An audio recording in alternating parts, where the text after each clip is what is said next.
What's happening, people? I'm back for a preview of Arsenal versus Newcastle. Arsenal back at the Emirates against Newcastle for another game against Newcastle. And yeah, man, let's get into it. Let's dissect what could be a good game.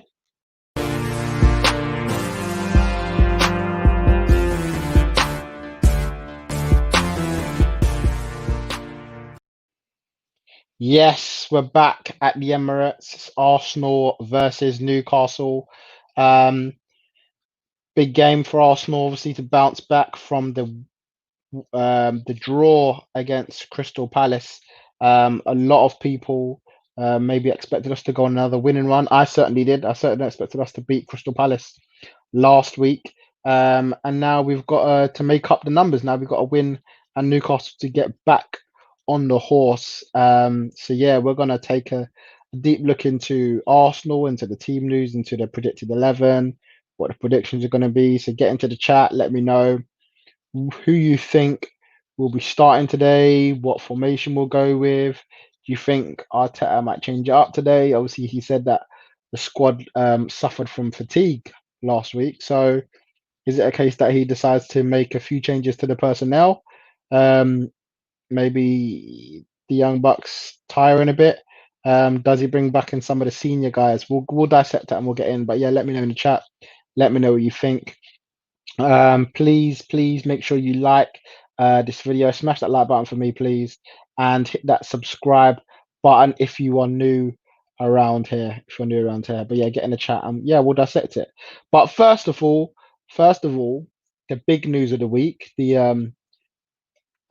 news that we Arsenal fans were probably hoping would happen at some point in January, considering what's happened in the first half of the season.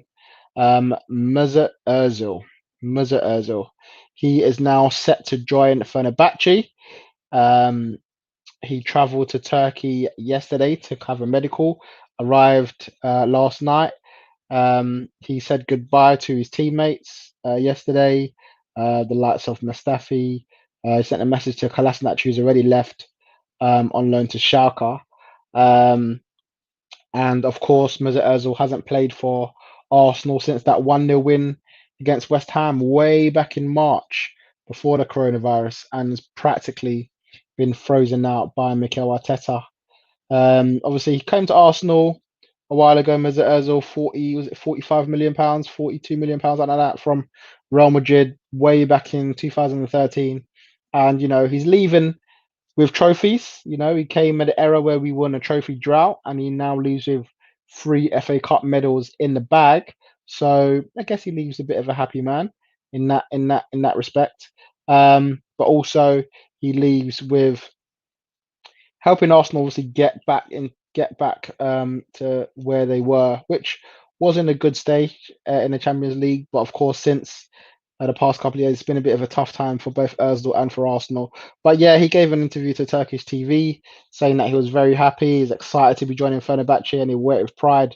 After the reports started really in Turkey earlier this month. Of course, we heard that they were interested in Özil, that they wanted to sign him if possible. I think they didn't have the funds to do it last year, to make a bid anyway for him last year. So, but they do have it now this year, and in their bid to try and regain the is it Super League in Turkey. Um, so yeah, I mean they'll be excited to have him. Obviously, massive signing for him. Arteta said it was the best solution for everyone. That he goes to play football, he goes to enjoy football again, playing for a team that he loves, and we know he loves. He's always loved Fenerbahce from way back young. A lot of the sort of Turkish, German people over there they do love him over there. So yeah, he's gone back to his heritage. Even though he's born in Germany, his whole family's Turkish. We've obviously had this whole debacle with him and the Turkish president before.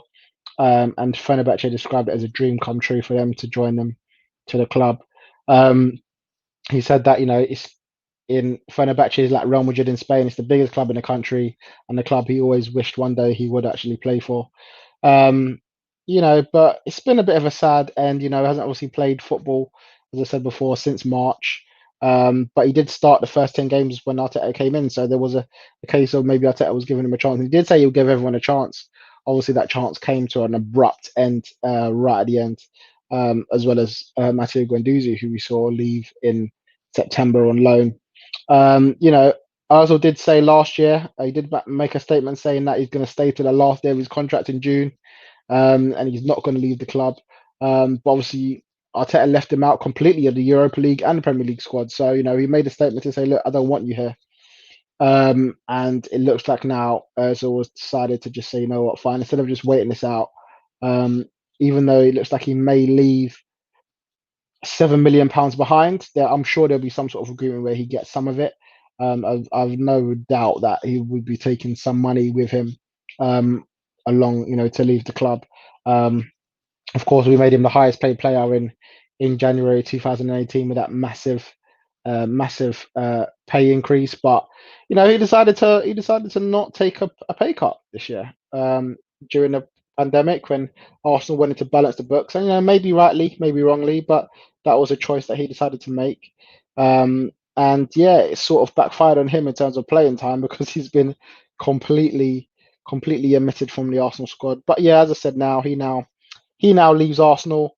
It's sad way to end after a man who's come with so much hype and so much admiration. I still like him as a player.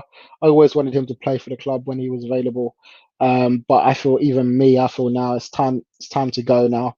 And hopefully we can, um, as you guys are saying in the live chat, hopefully we can let that go and bring in a replacement that can hopefully live up to the levels that he did in some capacity. A lot of talk going around on Twitter whether he leaves a legend, whether he leaves as a bigger legend as the likes of Cesc Fabregas. It's difficult because in terms of quality and output, I think Fabregas takes that completely. I think Fabregas, whilst he was at Arsenal, was unbelievable in a longer span than Özil was. I think Özil had about 2 years, maybe first sort of couple of years at the club, and then his form dipped quite drastically. Um, the only difference, I guess, between Fabregas and Urs was that Fabregas, after staying at Arsenal for a while, kind of wanted to engineer a move to go Barcelona, really, and it didn't sit well with everyone at the club. They thought he may, stay. Obviously, being made captain, he may stay for longer, but he wanted to go back home, back to Barcelona, and Mesut Ozil didn't. The reality is, when he signed the deal in 2018, everyone wanted him to stay, especially after the fact that we were going to lose Sanchez. He didn't have to. He could have just ran down the end of his contract and left in the summer. But no, we offered him a deal to stay, and a lot of Arsenal fans wanted that to happen. But unfortunately, it didn't work out quite how we planned, and he'll be leaving. Definitely one of the best players in the Emirates era that we've had. But yeah, the likes of maybe Cesc and Van Persie for his output probably outweighs the likes of Özil. But he will leave a legend in my eyes. Scored some great goals, and I've really really enjoyed him playing for the club. So yeah, as you guys are saying, a good deal for both, a good deal for all involved. And yeah, I don't think it was purely footballing reasons, but it may be something to do with footballing reasons, the way Arteta wants to play. But yeah, not completely for me, not completely at all. But yeah, so goodbye, Mesut Ozil, and the likes of maybe Emi Buendia. We know that Arsenal has made contacts with his agent. Whether or not that happens or not, we still don't know. And not a bid has yet to be submitted. That is what we do know, but no formal offer has been made. No, no contracts hasn't negotiations haven't started at all. Clubs haven't agreed a fee. So, the Emi Buendia is like a long way from being started. There's been talks, and maybe it's someone that Arteta is interested in. But now that Mesut Ozil, is gone, um, waiting for the official announcement from Fenerbahce, which I'm sure will probably come today or tomorrow, then we can start to say we know what the budget we've got now. Ozil's off the wages. Kolasinac is obviously gone. Hopefully, we're going to get Socrates gone, and then we can start to look at to try and bring in at least one player. There's obviously the likes of a backup goalkeeper who we know that Arteta is interested in as well. He wants a number two, and Runnison was never his number first choice. He always wanted Raya from Brentford. So we're looking like maybe potentially sending Runnison back out on loan, or and bringing in another loan goalkeeper at least to get through the end of the season before maybe going for someone like a Raya at the end of the season as a backup to Burn Leno. But we'll see how that goes. We'll see how that goes. Um, Apparently, news that has just come out now. I'm reading, literally just heard to me now is that um, Edu have confirmed that Arsenal are listening to offers from Torreira. It says Arsenal sport director confirms that there are many interested in Torreira, and he will listen to the parties and make the best decision. Of course, um, Torreira was loaned to Atletico Madrid, barely played a game out there, and Arsenal are trying to bring him back so they can send him out again. And apparently, there have been some bids, reportedly potentially from Italy, where he originally came from, of course, from Sampdoria. So there may be a deal that we can get done, hopefully on a permanent basis, to shift Lucas Torreira as well. So again, free up a bit of cash and potentially go in to sign another creative midfielder in the Arsenal squad. So yeah, before we get into the game, um, Erhan says, do you think you necessarily need a direct replacement for Özil? For your money would be better spent with a Cazorla or a Fabregas like player to control the midfield. I don't think it will be an out and out number 10. I mean, Buendia isn't an out and out number 10. He's not necessarily a CM. He's probably more of a winger slash number 10. So he can someone who can play wide. It may be a 3-4-3 if we go that way, or the 4-2-3-1, but could also come into the middle and create. I don't think it will be a direct Özil replacement, but it'll be someone with a bit of creativity. I think Hussam Aouar is probably more of a direct replacement for Ozil because he is a number 10 who maybe can play CM. So it will be someone of that ilk. Whether it'll be anyone on that level, we yet to be defined. We'll have to wait and see. Guna fan saying that he'll definitely go down as a fan favorite, but not a legend. Yeah, maybe a legend is a bit too strong. I get that, considering the legends we have at the club, to put Mesut Ozil in that category, maybe a bit too far. But yeah, a fan favorite. I'll take that. I'll take that for sure. So yeah, going into the Newcastle game tonight. Obviously, in terms of the team news, Arsenal have basically said that they're hopeful that Tierney will be back fit. He had an MRI scan on his calf, and he's showing no signs of anything major that they first thought. When he first got the calf injury, a lot of people thought that it may be a long-term thing, that it may be something that we won't be able to fix quickly or in the short term. So the good news is that it's not nothing major, and that we can go into the game potentially with him in the squad. He has returned to training as well, so it'll be good to see him get some minutes today. Whether it will start or not, I'm not sure. I'm not sure if they're ready to risk it yet with Tierney to give him a full 90 minutes. Considering it's only obviously just happened last week. So I don't know if he'll play today or not. But the good news is that he's back in training, so it won't be long. We may even see him this weekend, if not tonight. Also, good news on Martinelli. Another injury. We saw him get injured in a warm up against Newcastle last weekend. Looks like he rolled his ankle on a turn during the warm up. Had ice on it again. Had a scan. Nothing major. So it looks like he's good to go for tonight as well. Looks like he'll be back in the squad. And again, maybe he won't start. And obviously, the bad news is that Pablo Mari is a little bit worse than first feared. Another calf injury, who Arteta says he's picked up in training. So it wasn't due to the fact he played 120 minutes. It was actually in training that he picked up a calf injury after that game. And he said he may miss a few games. So for me, that looks like tonight. It looks like the FA Cup and potentially the midweek game as well next week. So, it's unfortunate because I do like Mari and I think he's been a very good acquisition for the price we paid for him this time last year. I know he hasn't played as many games, but listen, every time he's played, we do look good at the back. I don't know if it's the games he's played in or what, but there is a bit of a solidarity about him that he has. So it'll be very interesting if he gets fit. What will happen with Mari? Again, I mentioned this so many times, being a left-footed centre back. You wanted it so badly a year ago. Now we've got two good ones, and Mari and Gabriel. Can they play together? What about Holding? What about Louise? What will Arteta do with that? Well, for now, it's not to worry about because because Mari misses out due to injury, and it's a shame. It's a shame, that it's had to happen to him. He was just in a good bit of form, and I don't think he would have been dropped. Honestly, not even though Gabriel's fit. I don't think Mari would have been dropped. Arteta said he wanted a defense that has clean sheets. Why would you drop them? So he wasn't planning to drop him. It was an unfortunate injury that made him have to leave the squad. Yeah, good if I'd saying it's a shame. He's been one of our good players, and I do really like him. Erhan says Aubameyang should be dropped entirely, play Saka and Pepe on either wing, and bring Reece from the bench. It's a tough one because he's off form. The problem is he's our best player by far. He's literally our best player by far. Um, and without Tierney in the side, we don't know whether he will be. Why should Pepe come in over Aubameyang? What has Pepe done in the past few months to say I should be starting over you?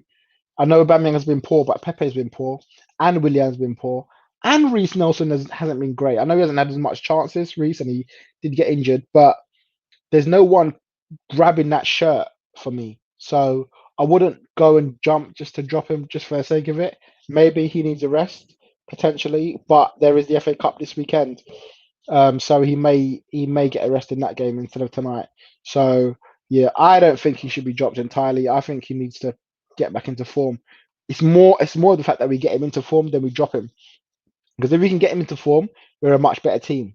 If we drop him, we're just without him. And yes, it could provide an opportunity for maybe a Martinelli or whatnot, but I'd rather just get Aubameyang back to his best. And I still feel like there's time to do that. I still feel like there's time to do that.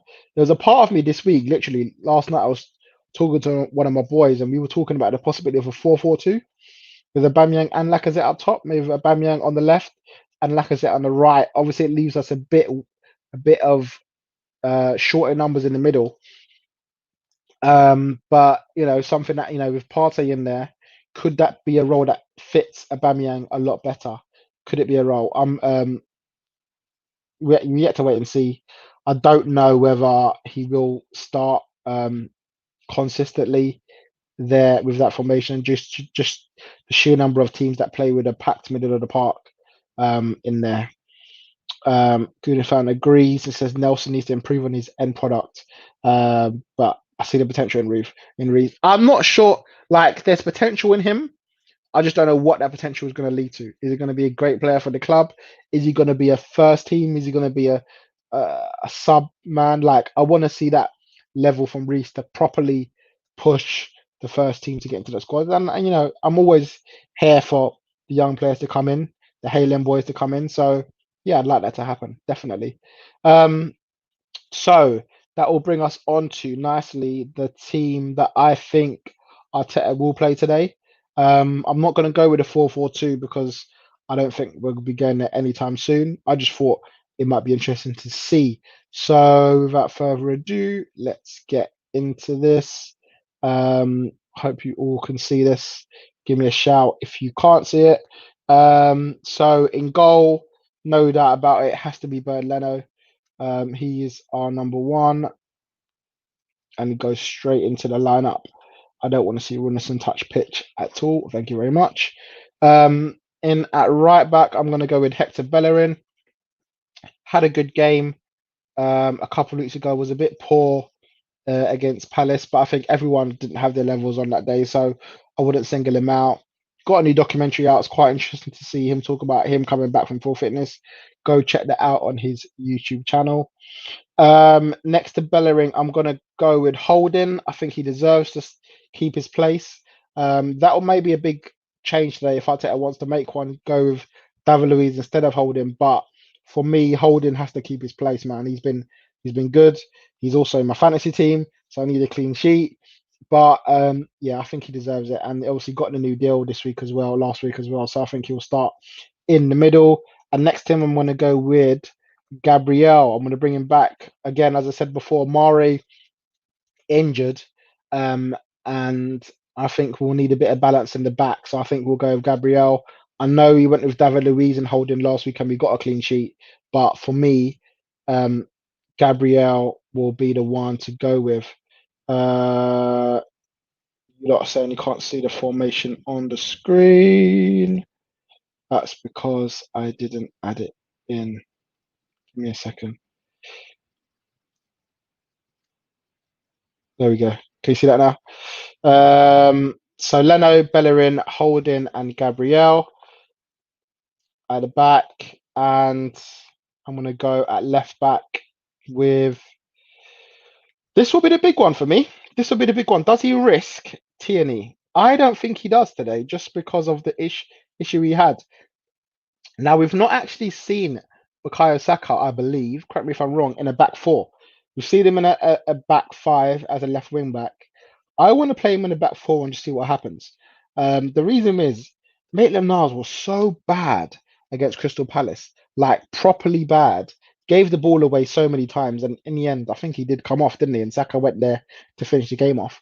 I don't think he will start him there today. I honestly don't. I think it will be Tierney or Saka, and I think he may just go Saka just to protect Tierney for one more game, maybe bring him on off the bench. So yeah, I think that will happen. I think he'll go with. Well, I'd like to see him go with Saka at left back, and I think he may just do that. Partey is fit and he is back, and he is potentially going to play today. However, I don't think he will start him again. I think he may be worried about just the fitness and getting him back to full fitness. So I think he may be a sub today. Of course, he might start, of course, and maybe we do need him in there to freshen up the midfield. But yeah, I don't think he'll start. I think he'll go with Danny Ceballos and Granit Xhaka in the middle of the park again. They've been good in the past couple of weeks, and I think those two will start again in the middle. Again, potentially Partey. I think if he does come in, it will probably be for Danny Ceballos and playing with Xhaka in the middle. But I think maybe 30 minutes today, and then potentially a start on the weekend against. Well, we don't even know who we're playing yet. Is it Shrewsbury? Shrewsbury or Southampton in the FA Cup. That game is tomorrow, so we'll find out then. And I think Smith-Rowe will start again in the number 10 position. Um, Again, he's been good, and people have been getting onto him a little bit, but he's been playing very well, I think. And I think, struggled a little bit against Palace, but deserves to keep his place for me in the starting lineup. Um, right wing.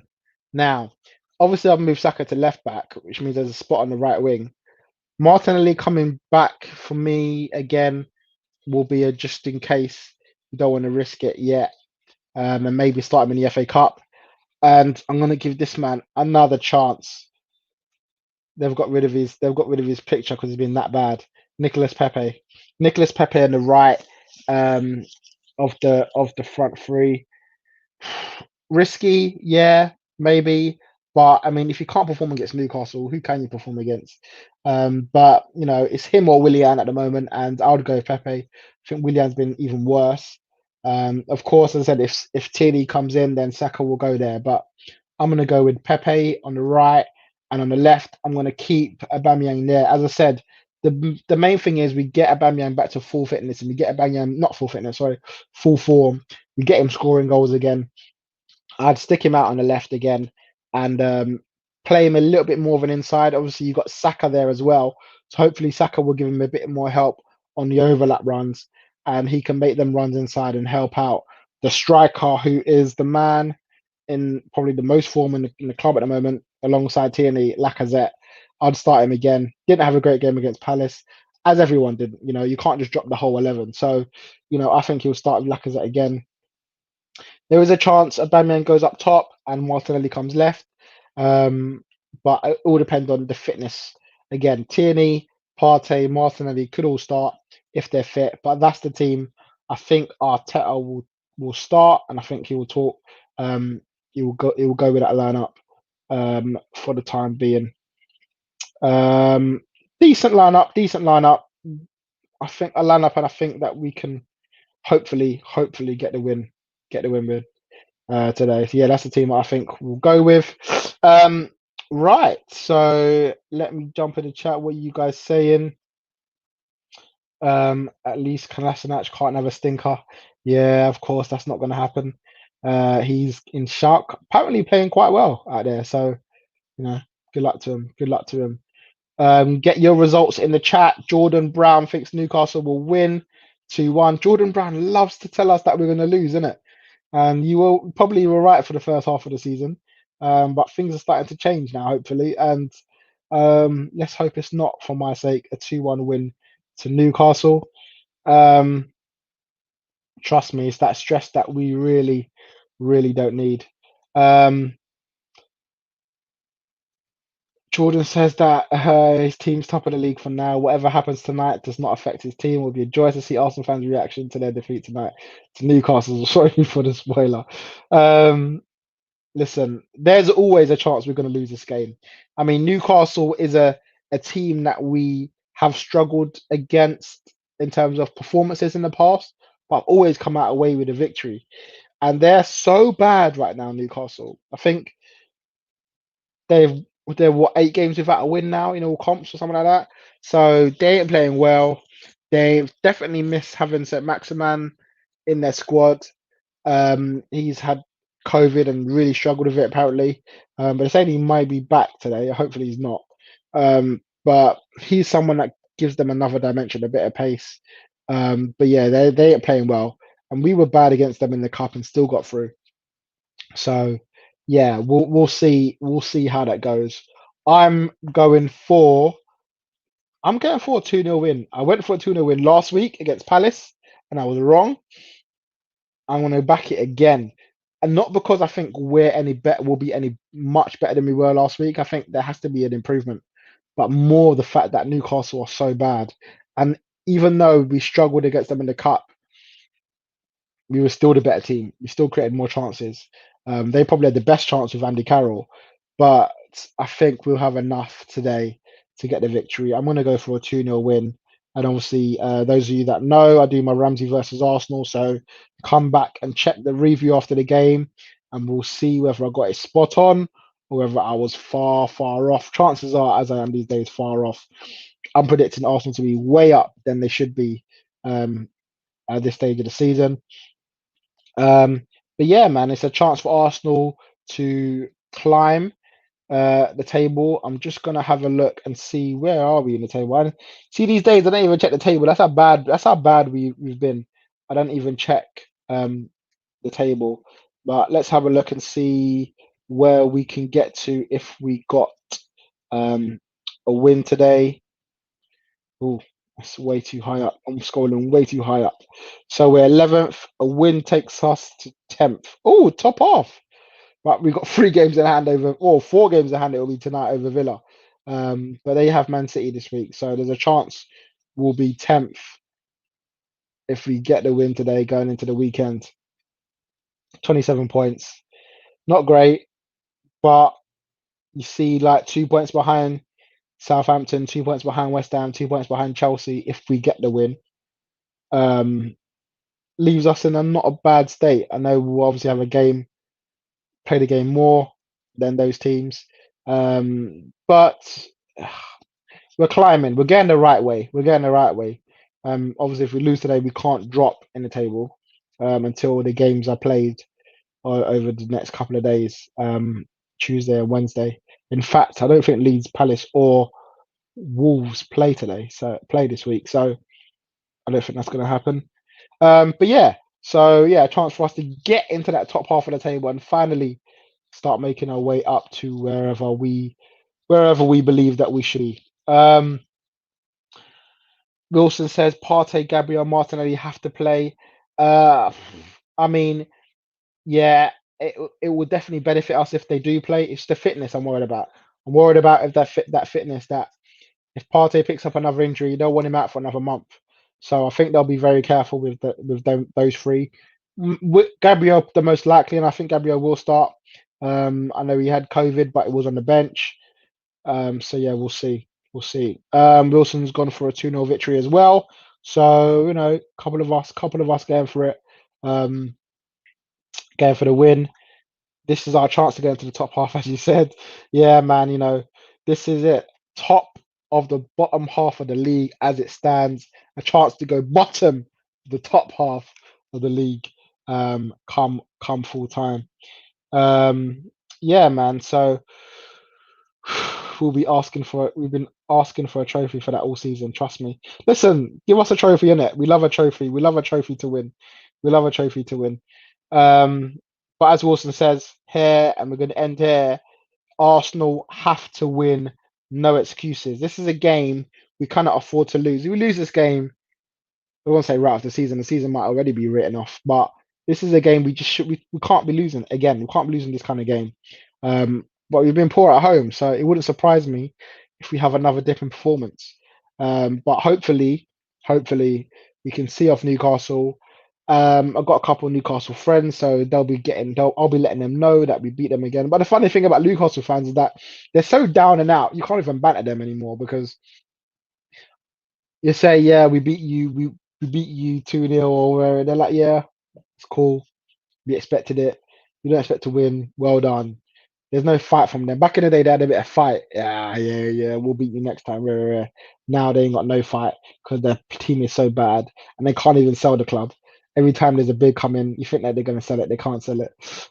So Mr. Mike Ashley will hold on to them a little bit longer. But yeah, guys, thank you all for joining. Thank you for getting in the chat and letting me know what you think about the game. What's my expectation for the end of the season? Europa League. How about that? Europa League. I said at the start of the season we will finish in Europa League places. Fifth, maybe pushing it. Sixth, even maybe pushing it. But maybe a seventh for team. Who's in the FA? Who's in the final? Chelsea, Spurs, which means that sixth place is available for Europa League, and eighth place. Sorry, seventh place will be available if the two teams in Europe playing in the FA Cup final.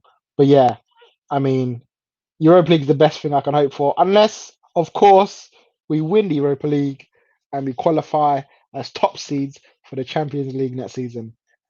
We can all dream. I think we've got Benfica in the Europa League, so we might not even make it through the last 32.